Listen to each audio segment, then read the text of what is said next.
I'm Miss Sweeney, and I'm one of the assistant principals at Faribault High School. Welcome to the 2024 Veterans Day Assembly. It is an honor to introduce our program today. Out of respect for those who have served our country, I ask that you put away your cell phones and your iPads and give your undivided attention. I will now turn the podium over to our Faribault Honor Society cabinet members for the remainder of the program. Good morning. My name is Tennyson Royer, and I would like to welcome you to our Veterans Day Assembly for today. A veteran is a person who has served or is currently serving in the United States Armed Forces. Veterans are courageous, brave, and inspiring individuals. We are honored to live beside veterans on a daily basis. If you get a chance, be sure to thank these people today or any day for their service to our country. At this time, I would like to welcome the American Legion Post 43 to post our nation's colors. Please rise, take off hats and hoods, and remain silent.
When Francis Scott Key wrote the Star-Spangled Banner over 200 years ago, he called America the land of the free and the home of the brave.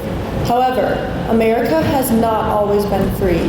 The freedoms we enjoy today are a result of the sacrifice of the many veterans who have dedicated their lives to our country by serving in the Army, Navy, Armed Force, Marine Corps, and Coast Guard. We can never repay the debt we owe to the brave individuals who gave their lives so we can have a better one. What we can do is take the time to recognize the 19 million veterans that are still with us.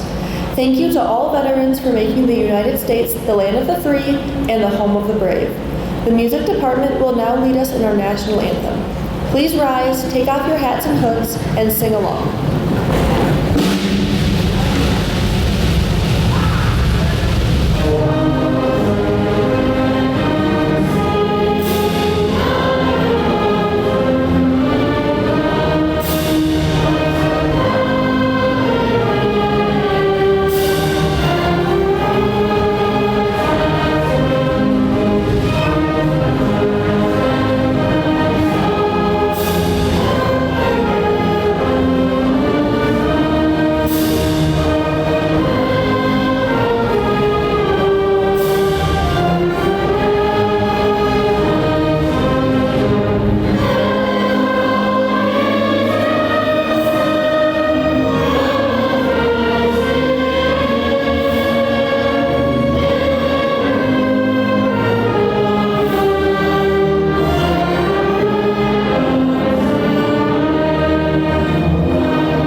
Thank you, musicians. This year marks the 80th anniversary of Allied forces' invasion of Normandy, a pivotal battle of World War II. We celebrate Veterans Day on November 11th and honor all war veterans, but that has not always been the case. Please turn your attention to the video screens as we watch a short clip on the history of Veterans Day. Veterans Day, November 11th. A day of observance, remembrance, and reflection. A day set aside to thank and honor all military veterans who have served our nation honorably in war or peacetime. It is also a commemoration of how our military veterans stand as the transition between the struggle of life and sacrifice and the peace that follows.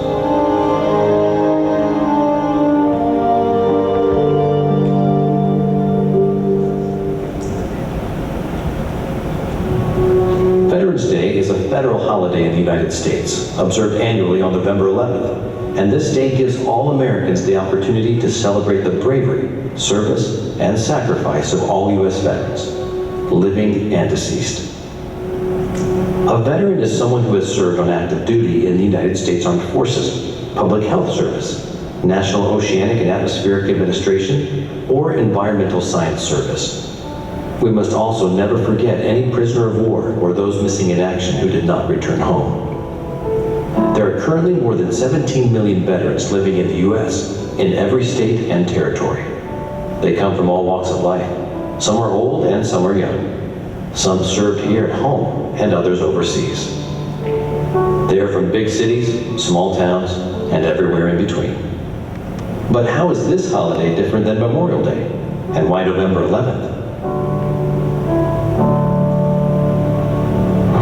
Veterans Day celebrates the service of all U.S. military veterans, while Memorial Day, which is observed in May, honors service members who have died in service to their country or as a result of injuries incurred in battle. Another military holiday that also occurs in May, Armed Forces Day, honors those currently serving in the U.S. military. Veterans Day, formerly known as Armistice Day, was originally set as a U.S. legal holiday to honor the end of the major hostilities of World War I, as they were formally ended at the 11th hour of the 11th day of the 11th month of 1918. For that reason, November 11th, 1918 was largely considered the end of the war to end all wars, and dubbed Armistice Day. In November 1919, President Woodrow Wilson proclaimed the first commemoration of Armistice Day with the following words: "To us in America, the reflections of Armistice Day will be filled with solemn pride in the heroism of those who died in the country's service, and with gratitude for the victory, both because of the thing from which it has freed us, and because of the opportunity it has given America to show her sympathy with peace and justice in the councils of the nations." In legislation that was passed in 1938, November 11th was made a legal holiday and dedicated to the cause of world peace and to be hereafter celebrated and known as Armistice Day. As such, this new legal holiday was primarily a day set aside to honor only veterans of World War I. In other nations also involved in the First World War, their Remembrance Day is also observed on November 11th. In 1945, World War II veteran Raymond Weeks from Birmingham, Alabama, had the idea to expand Armistice Day to celebrate all veterans, not just those who died and served in World War I. Weeks led a delegation to General Dwight Eisenhower, who supported the idea of a National Veterans Day. At the continued urging of major U.S. veteran organizations, Armistice Day was renamed Veterans Day in 1954. And later that year, now President Dwight D. Eisenhower issued the first Veterans Day proclamation, calling upon Americans everywhere to rededicate themselves to the cause of peace. The Veterans Day National Ceremony is held each year at Arlington National Cemetery at 11 a.m. A color guard made up of members from each branch of the military renders honors to America's war dead during a tradition-rich ceremony at the tomb of the unknown soldier. The president or his representative places a wreath at the tomb, and a bugler sounds taps. At the tomb of the unknown soldier, an American soldier, a veteran, is buried on a Virginia hillside overlooking the Potomac River and Washington, D.C. Inscribed on the back of the tomb are the words, "Here rests in honored glory an American soldier, known but to God."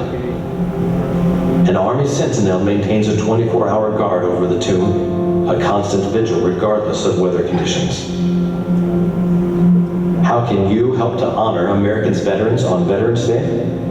Write letters to veterans with help from local American Legion or VFW, Veterans of Foreign Wars chapters. Visit and place small U.S. flags or a wreath at the graves of your local veterans. In school, students can share photographs of family members who are veterans and may also look up former students, teachers, and staff who are veterans to also display their names and pictures. Many of us are sons, daughters, cousins, or other relatives of a veteran or current service member.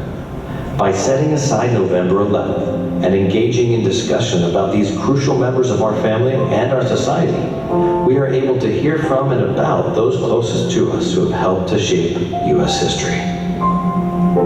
Veterans Day continues to be observed each and every year on November 11th, regardless of what day of the week on which it falls.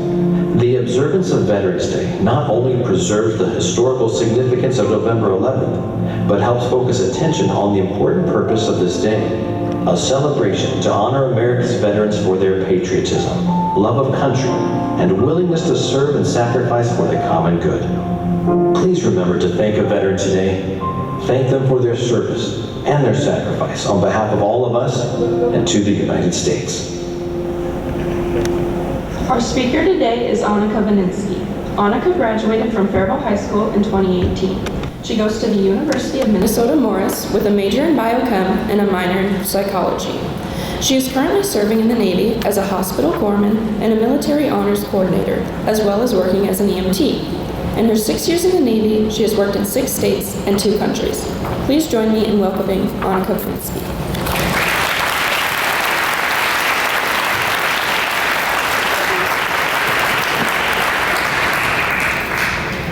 Good morning, and thank you for having me. Thank you for everybody that invited me to have me to speak today. As mentioned, I graduated here in 2018, almost in the exact spot, right over there. I'm a hospital corpsman second class in the United States Navy Reserves. I am in the reserves, but however, I'm currently serving on active duty orders stationed in Minneapolis. When I graduated in June, waited to go to boot camp until the day before Thanksgiving. So my first day of boot camp, I was sitting having Thanksgiving meal while not being allowed to talk to anybody, staring at the person in front of me, not being able to talk to anybody. Typical boot camp. Then I went to corps school in San Antonio, Texas, was there for 4 months and graduated in May. Then I went to college at the University of Minnesota Morris. I was there, and then in the spring, that's when COVID hit. Lovely COVID. I tried to go on orders to help serve the humanitarian missions to those affected by COVID. In August, I got the chance to go down to Florida to serve at the Jacksonville Hospital at Naval Air Station Jacksonville for a month. However, that then disrupted my fall semester at college. I did not make it back in time to start my classes. So then I just worked and waited until I could start classes in the spring. However, just before spring classes started, I was notified I was going to be deployed.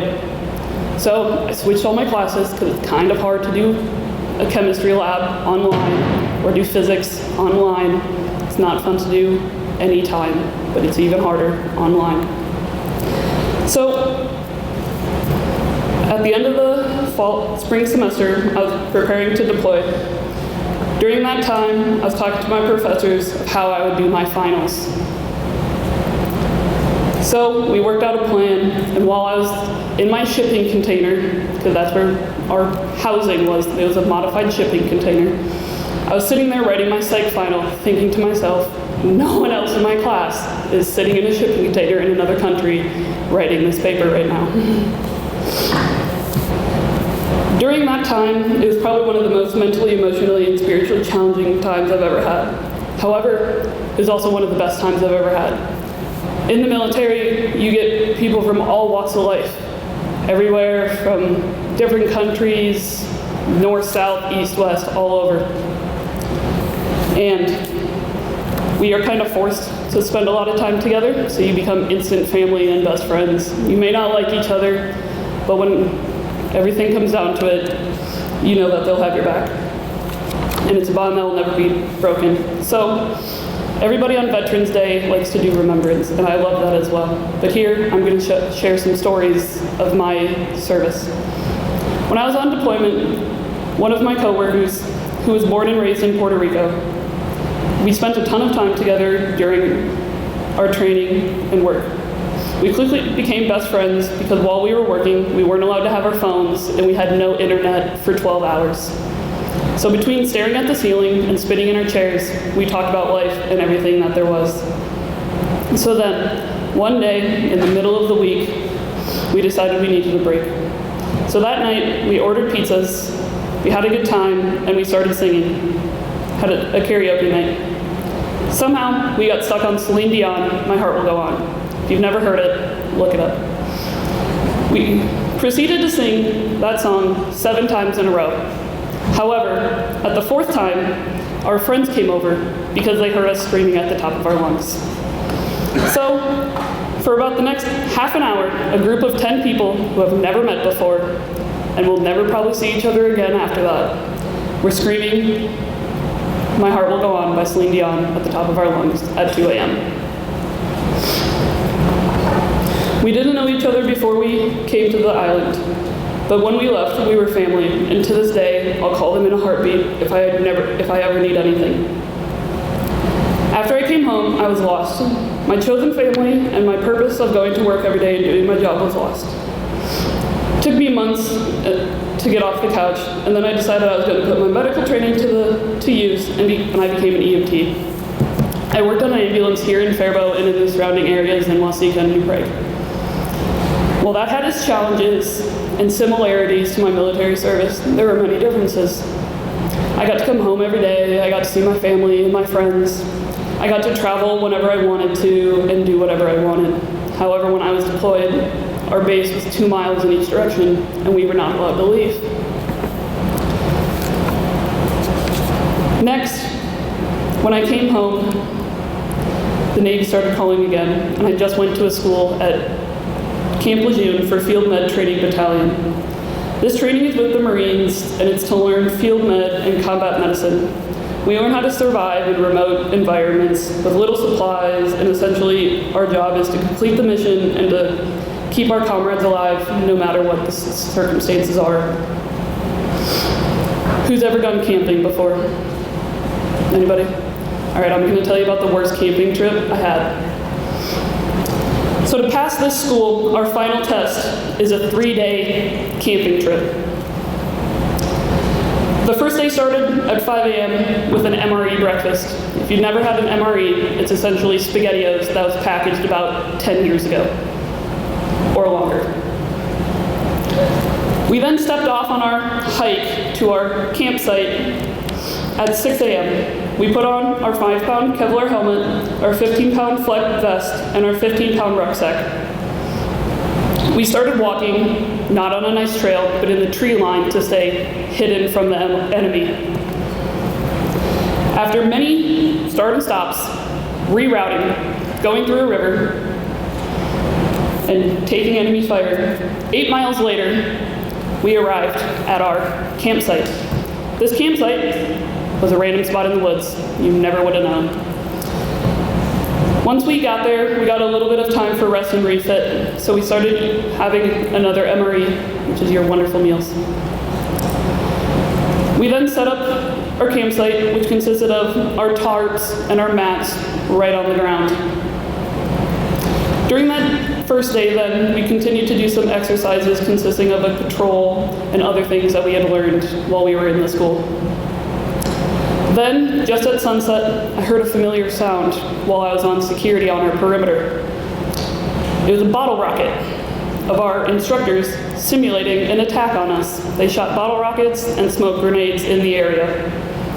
At that time, we accumulated patients, and we had to treat those patients and prepare them for evacuation. Our instructors would consistently remind us that these patients were our brothers and sisters who were in our platoon, and even though this was a training exercise, to make it realistic.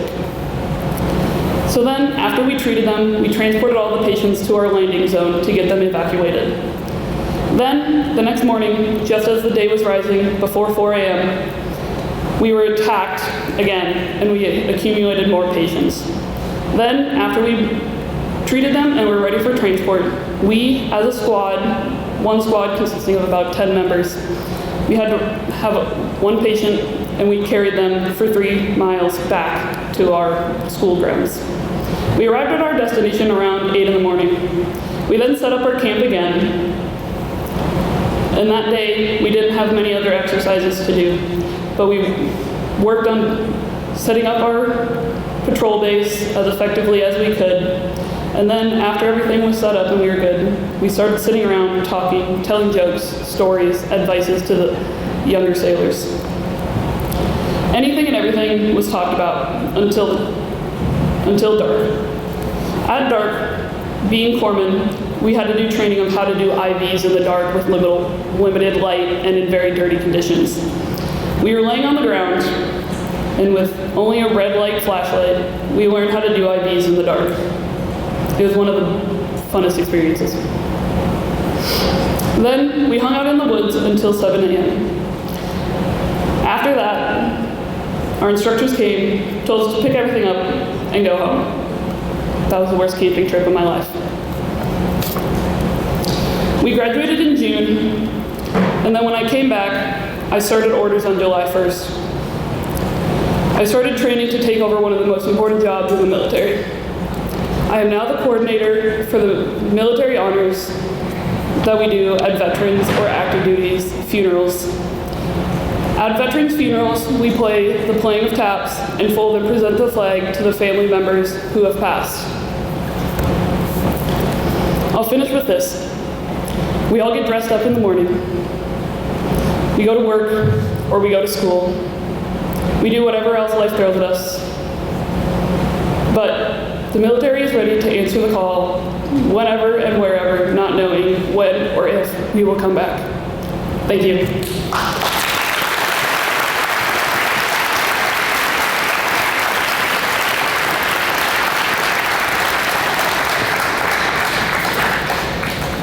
Thank you, Annika, for your continued service and sharing your story with us. Many of us have grown accustomed to the freedoms we experience every day. Please do not forget that we have veterans and current members of our armed forces who have fought and will continue to fight for us. We would now like to recognize those staff members and students who have served, currently serve, or will serve our country as a member of the armed forces.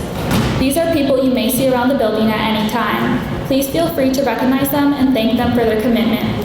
As we call your name, please stand and be recognized. Thank you to our staff who have served. Mr. Little, Army National Guard.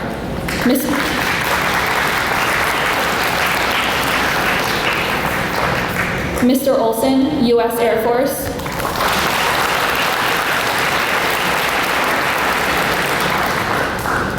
Officer Shodin, Army National Guard.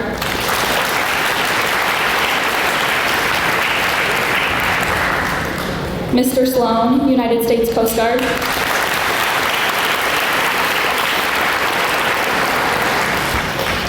Thank you to our students who will serve. Aiden Abdullahi, Army National Guard.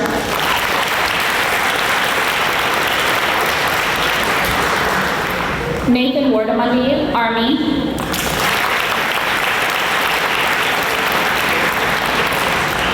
Jace Finnegan, military.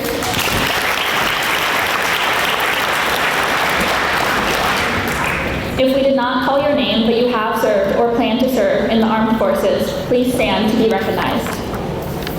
Thank you to those who have served and have committed to serving our country. Each year, the President makes a proclamation for Veterans Day, and the month of November is also known as National Veterans and Military Families Month.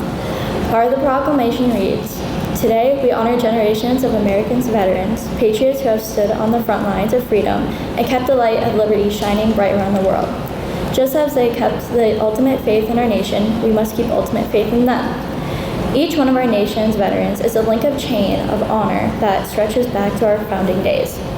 Bound by a sacred oath to support and defend the United States of America throughout history, whenever and wherever the forces of darkness have sought to extinguish the flame of freedom, American veterans have been fighting to keep it burning bright.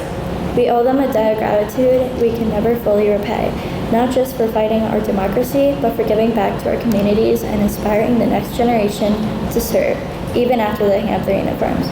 May we all strive to be worthy of their sacrifices for us, doing our part to keep the light of liberty burning bright for generations to come.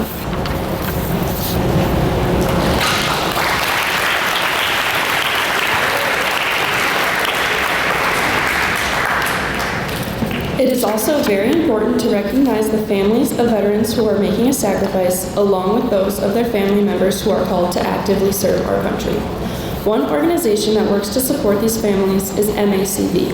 MACV is a veteran nonprofit organization that provides services such as housing, employment, and legal aid, and addresses the reasons for veterans' homelessness in order to create sustainable housing opportunities. This year, the Faribault Honor Society is contributing $400 to the mission of MACV.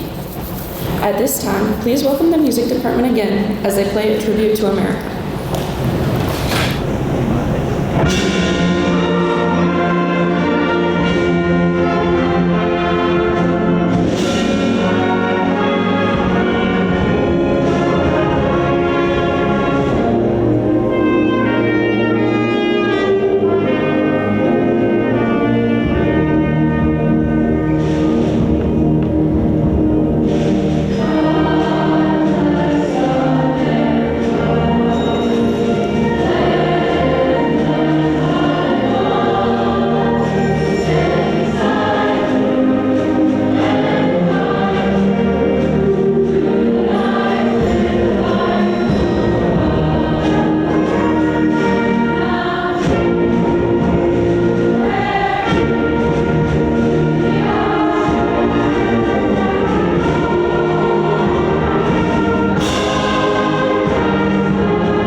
Today, we would like to take a moment to remember all the soldiers who lost their lives in the fight for freedom.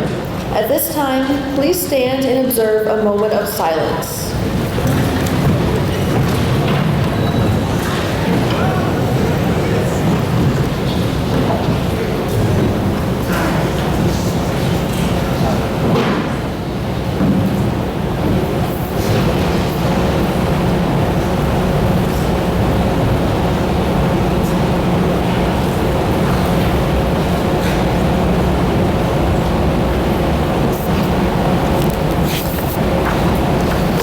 I would like to thank the American Legion Post 43 for being a part of our assembly today.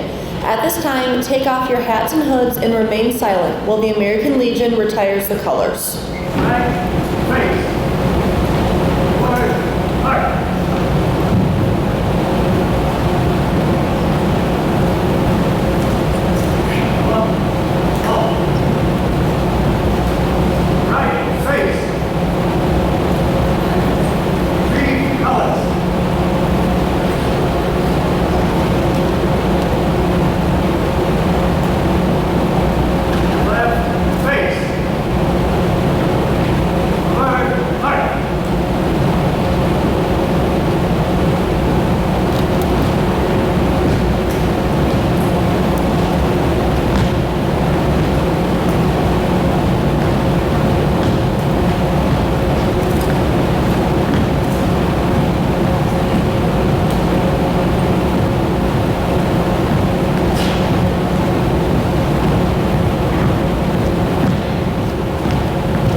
Honor Society, I would like to thank you for your respectful attendance at today's program.